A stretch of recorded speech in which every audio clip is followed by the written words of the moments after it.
Disitulikiti y'e Isingiro yenywedde mu ndalako eno mu gavumenti z'ebitundu mu alipoota y'omwaka oguwedde ogwa 2022. Alipoota eno ey'eggwanga ku buweereza etongozeddwa Ssaabaminisita Nabbanja ku Hotel Africana mu Kampala. Ebyavudde mu kunoonyereza birangiriddwa Gonzaga Mayanja, kamisona w'okulondoola n'okwekenneenya emirimu gya gavumenti z'ebitundu mu woofiisi ya Ssaabaminisita. This local government assessment report on service delivery and performance of the year 2022 is therefore officially launched for more than 5 years.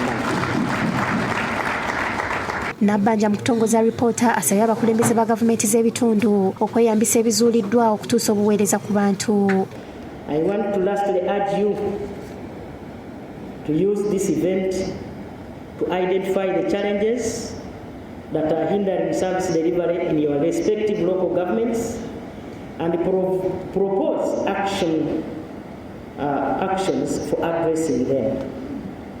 I hope many more districts will appear among the best performers in the next assessment report. Ssentebe wa disitulikiti y'e Isingiro Tulahi obuwanguzi buno butadde ku kukolera awamu n'okuba n'ebigendererwa. So I want to thank my technical team, I want to thank my political wing, my council, all our local leaders for participation and even for teamwork.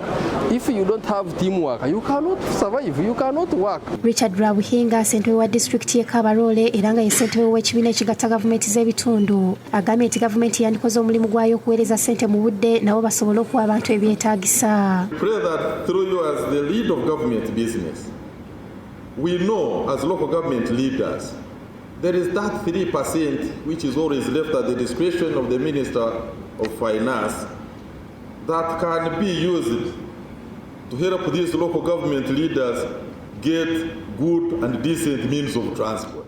Download the app on App Store or Google Play Store now.